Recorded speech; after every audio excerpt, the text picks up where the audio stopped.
कसं वागू नये याच्यासाठी तर आले नसतील ना बघायला. याचं कारण तुम्हाला सगळ्यांना माहिती आहे की गेल्या काही दिवसात काही महिन्यांमध्ये विशेषतः सत्ताधाऱ्यांचा जो काही एक माज आहे, मी याला राजकारण मानत नाही, मी याला सत्तेचं माजकारण म्हणतोय. सत्तेचा आलेला माज आहे. मग कुठे बॉक्सिंग होते, कुठे नवीन एक गँग आलेली आहे, चड्डी बनियन गँग, तिचे प्रताप आपण पाहतो आहोत. उघडलेले खोके बघतो आहोत. त्याच्यानंतर काल विधिमंडळाच्या आवारात झालेली हाणामारी आपण पाहिली. एकूणच संपूर्ण देशात महाराष्ट्राला शर्मेने मान खाली घालावी लागेल अशी ही काही दिवसातली मालिका होती घटनांची. ठीक आहे, कालच्या त्या महाराणीबद्दल आज अध्यक्षांनी उच्चस्तरीय समिती वगैरे नेमले, पण हे सुरू कुठून झालं आणि नेमकं कसं झालं याच्या मुळापाशी जर काही गेले तर त्या उच्चस्तरीय समितीला काही अर्थ आहे. आपली सत्ता आलीच पाहिजे म्हणून गुंडांवरती असलेले गुन्हे, एकतर त्यांना धमक्या दिल्या जाणं की तू आमच्याकडे नाही तर तुरुंगात जा, आणि त्यांच्याकडे गेल्यानंतर त्यांना गंगास्नान घालून पवित्र करून राजकारणामध्ये वापरायचं, कारण सत्ता आली पाहिजे. आणि तिथून मग त्या गुन्हेगारांचा नवीन राजकीय जन्म होतो आणि या सगळ्या गोष्टी वाढीस लागतात. माझं प्रामाणिक मत असं आहे की सर्व पक्षांनी एकत्रित बसून असे जर का गुंड कोणी घेतले असतील, कोणी, आणि त्यांना सत्तेसाठी वापरलं गेलं असेल किंवा कळत नकळत, हा शब्द मी जाणीवपूर्वक वापरतोय, कळत नकळत त्यांना उमेदवारी देऊन कुठे निवडून आणून सत्तापदं दिली गेली असतील तर ती पहिली काढून घेतली गेली पाहिजेत. जर विधिमंडळामध्ये विधान भवनाच्या आवारामध्ये मारामाऱ्या होत असतील तर मला खरोखर लाज वाटते. देशामध्ये आपल्या राज्याची प्रतिमा काय झाली असेल. आजपर्यंत माझ्या तरी आठवणीमध्ये, तुम्ही योगेशजी तुमच्यासारखे काही सिनियर पत्रकार आहेत, तुम्ही सांगू शकाल की असं पूर्वी कधी झालं होतं. माझ्या तरी आठवणीमध्ये नाहीये. आणि ह्या गोष्टीला नुसतं उच्चस्तरीय समिती काय करेल उच्चस्तरीय समिती?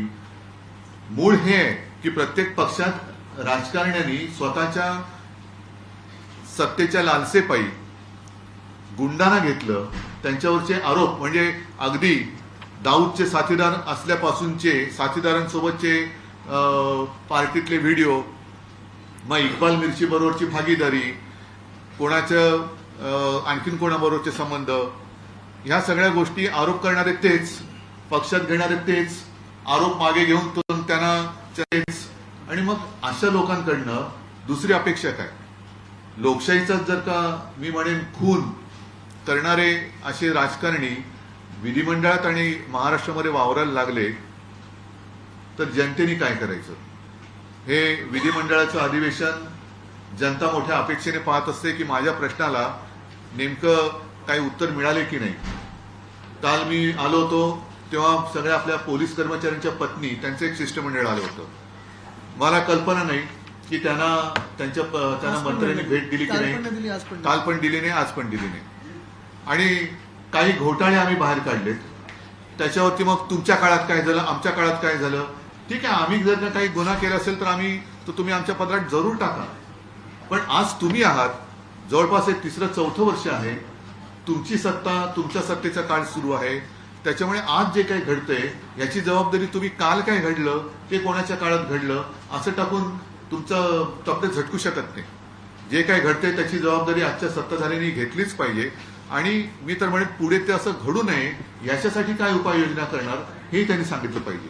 विषय मी तुम्हाला म्हटलं तसं की साधारणतः अर्थसंकल्प जाहीर झाल्यानंतर हे सलग 2रं का 3रं अधिवेशन आहे जिथे पुरवण्या मागण्या मांडल्या गेल्या. पुरवण्या मागण्या म्हणजे 1 तारखेला पगार झाल्यानंतर, हे सुद्धा मी वृत्तपत्रातच वाचलेलं म्हणून मी कॉमेंट सांगतो, मी काय अर्थतज्ञ नाहीये. 1 तारखेला पगार झाल्यानंतर 8 तारखेला पुन्हा भीक मागणे किंवा कर्ज काढण्यासारखं आहे. प्रत्येक नागरिकाच्या डोक्यावरचं कर्ज हे वाढत चाललेलं आहे. म्हणजे जर का तुम्ही एकूण राज्यावरती किती कर्ज आहे याची आकडेवारी माझ्याकडे आहे, पण इथे आपल्याकडे सुद्धा आहे. तर नुसतं व्याजच 64,000 कोटीच्या पुढे गेलेलं आहे. म्हणजे प्रत्येकाच्या डोक्यावर, प्रत्येक नागरिकाच्या डोक्यावर किती कर्ज आहे आणि कुठे गेलं, कोणासाठी करताय. योजना तुम्ही फसव्या योजना जाहीर केल्या, लाडकी बहीण जाहीर केली, त्याच्यानंतर आज त्यांना पैसे देताना नाकीनऊ येत आहेत. मग त्यांनी जी काय मतं तुम्हाला दिली ती या फसवणुकीसाठी दिली का? म्हणजे एकूणच संपूर्ण राज्याचं वाटोळं झाले किंवा होण्याच्या दिशेने आपली वाटचाल सुरू आहे आणि ह्याच्यामध्ये नुसतं तुतुमय करून एकमेकावरती दोषारोप करण्यामध्ये आजचे सत्ताधारी मग आम्ही सगळेजण मी म्हणेन त्याच्यामध्येच मशगूल आहोत. आणि म्हणूनच मला असं वाटतं की निदान मला तरी या अधिवेशनातून महाराष्ट्राच्या जनतेच्या कोणत्याही अपेक्षेला काही न्याय मिळालाय असं काय वाटत नाही. यापुढे तुम्हाला काय विचारायचं असेल तर विचारा, मला पण काय बोलायचं असेल तर मी बोलेनच, पण आपल्या प्रश्नाला उत्तर द्यायचा मी प्रयत्न करेन.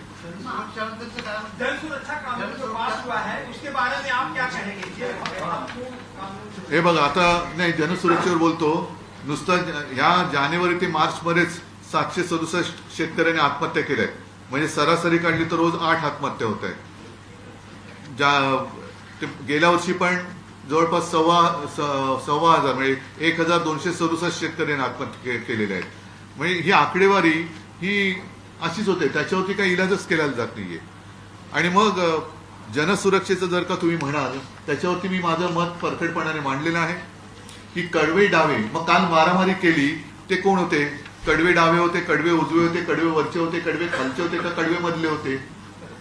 विधिमंडळामध्ये मारामारी करणारे कोण होते? जिथे कायदे मंडळ बसतं त्या विधिमंडळात एवढं म्हणजे कायद्याला आव्हान देणारं कृत्य करणारे हे कोणत्या बाजूचे होते? मग त्यांच्यावरती कारवाई तुम्ही नुसतं थातून मातून म्हणून करणार?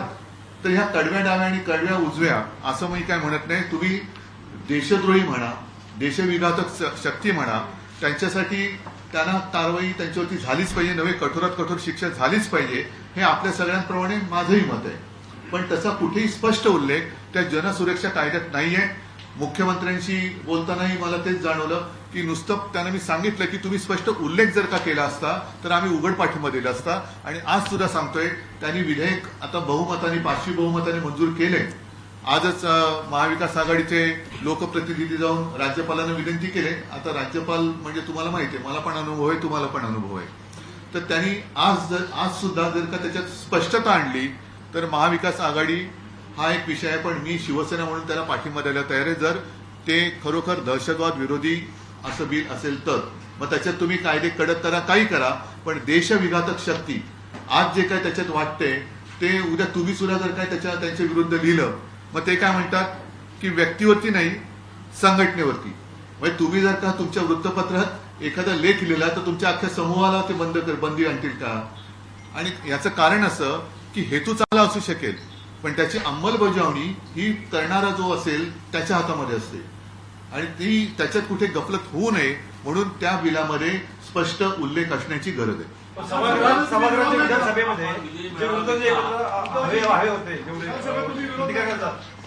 आज मी बोलतोय ना, पण आज मी बोलतोय आणि विधान परिषदेमध्ये स्पष्ट एक मिनिट, तसं तुमच्या पण वृत्तपत्रात कुठे विरोध दिसला नाही. तुम्ही पण नाही कुठे विरोध केला, कुठे कडाडून लिहिले तुम्ही कडाडून, कारण त्याच्यात तुम्ही पण उद्या येऊ शकता. मला असं वाटतं एखादं दुसरं वृत्तपत्र सोडलं तर कुठल्याही वृत्तपत्रात किंवा चॅनलवरती विरोध झालाच नाही. जर आपण 4 स्तंभ असू तर प्रत्येक स्तंभाचं काम आहे, आमचं पण काम आहे आणि आम्ही ते केलेलं आहे. विधान परिषदेत ते अधिक ठामपणाने आम्ही बोललो. आज सुद्धा मी तुमच्याशी ठामपणाने बोलतोय. ते बिल ज्या वेळेला आम्ही विरोध केला त्या दिवशी सुद्धा प्रेसशी मी ठामपणाने बोललेलो आहे.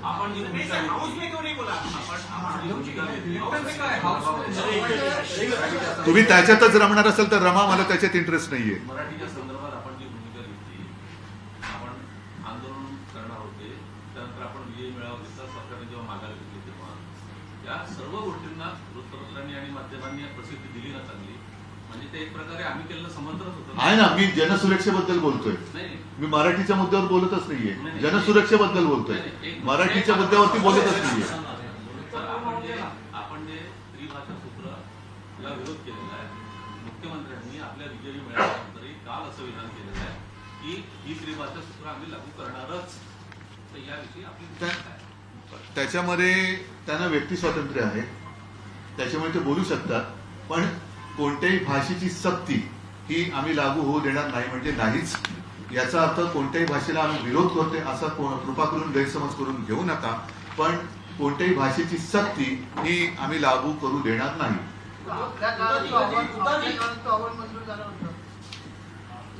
माहिती आहे तुमच्याकडे, ठेवा.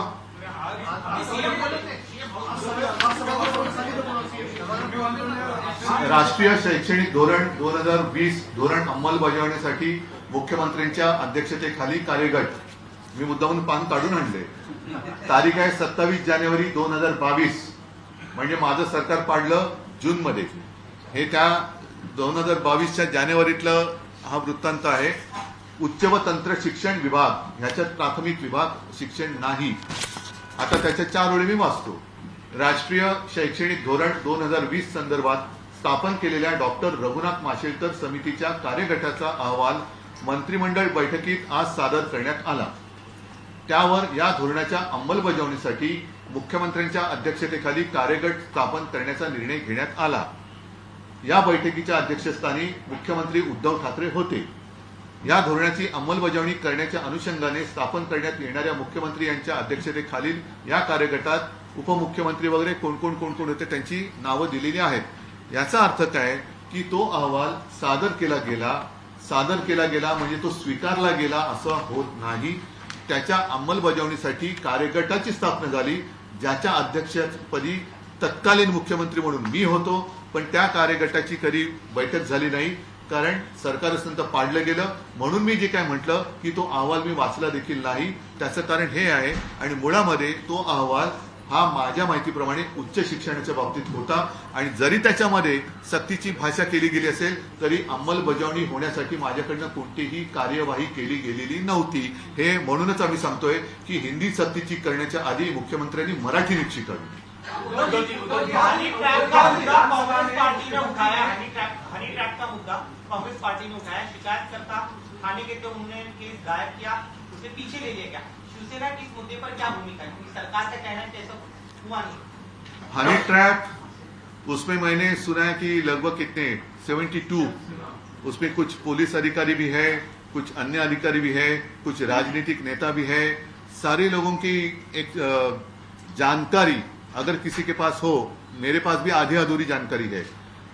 सबूत अगर किसी के पास है, इसलिए क्योंकि मैं बोल रहा हूं ये तो बहुत ही गंदी और गिनी हुई हरकत है, और जो भी इसमें शामिल होंगे उनको सजा तो मिलनी चाहिए. अगर इस तरीके से कुछ रैकेट महाराष्ट्र में चालू है तो जो भी अगर पुलिस ऑफिसर है, शायद उस ऑफिसर का नाम आपके पास भी होगा, मेरे पास भी है, लेकिन आज मैं नहीं कह सकता कि ये ऑफिसर है. उसमें कहा जाता है कि उस ऑफिसर ने होटल के कैमरे भी तोड़ डाले. हनी ट्रॅप नव्हता, पुराव्याचे कुठलेही सापडलेले नाहीये, ही सगळी कपोकल्पित आणि मग घाबरण्याचं कारण काय? त्यांच्यात संभावित म्हणून नाव आहेत त्यांची. मला जोडून एक प्रश्न आहे. त्या नाना पटोले तुम्हा लोकांना तो दाखवतच नाही का पेनड्राईव्ह मध्ये काय नाना पटोले आम्हाला बघायची इच्छा नाहीये. त्याच्यावर परस्पर आम्हाला पेनड्राईव्ह बघण्यात इंटरेस्ट नाहीये. ऐका आम्हाला पेनड्राईव्ह बघण्यात इंटरेस्ट नाही. पेनड्राईव्ह मध्ये जे आहेत त्यांच्यावरती कारवाई झालेली बघण्यात इंटरेस्ट आहे. मुख्यमंत्री ने हाउस में रिप्लाई के समय में कहा कि कुछ लोग 2-3 महीने में मुंबई तोड़ने का इस तरीके के भाषण देने लगेंगे, लेकिन उनके पिताजी दादाजी इस तरीके से तमाम सारे 100 पीढ़ी आ जाए तो भी मुंबई तोड़ के गुजरात में नहीं किया जाता. जानबूझ के इसको पॉलिटिकल मुद्दा बनाया जाता है टीएमसी चुनाव के पहले. तोड़ने की भाषा तो नहीं हम कर रहे हैं, लेकिन मुंबई का महत्व खत्म तो होते नहीं जा रहे हैं वो. और इसलिए मुंबई में जितने सारे उद्योग थे, अन्य सारे वित्तीय ऑफिसेस भी थे, आर्थिक केंद्र, वो सारे गुजरात कौन लेके गया? यही लोग लेके गए ना. तो मुंबई तो महाराष्ट्र से कोई अलग नहीं कर सकता. जो भी करेंगे हम उनके टुकड़े करेंगे, ये तो मैं खुलेआम बोलता हूं. लेकिन साथ ही साथ ये भी नहीं हम होने देंगे कि मुंबई का जो महत्व है, मुंबई मेरे महाराष्ट्र की, अपने महाराष्ट्र की राजधानी है, साथ ही साथ देश की आर्थिक राजधानी मानी जाती है. और यही जो उसका महत्व है, कुछ लोगों के आंखों में वो एक चुभता है. वो तो वो सारी बातें चुरा कर फिल्म इंडस्ट्री कहां लेके जा रहे थे, कौन लेके जा रहा था? मैं. ये क्या सच्चाई नहीं है? डायमंड मार्केट कौन लेके गया? ये सच्चाई नहीं है. जो आर्थिक केंद्र यहाँ होने वाला था, उस जगह पर अहमदाबाद जाने के लिए बुलेट ट्रेन का निर्माण, स्टेशन का निर्माण कौन कर रहा है? तो ये तो खुलेआम लोग देख रहे हैं. कुछ अलग बात कहने की जरूरत नहीं है, आवश्यकता नहीं है. आता आपण हाऊसमध्ये काही दिवसांपूर्वी आपण परळीमध्ये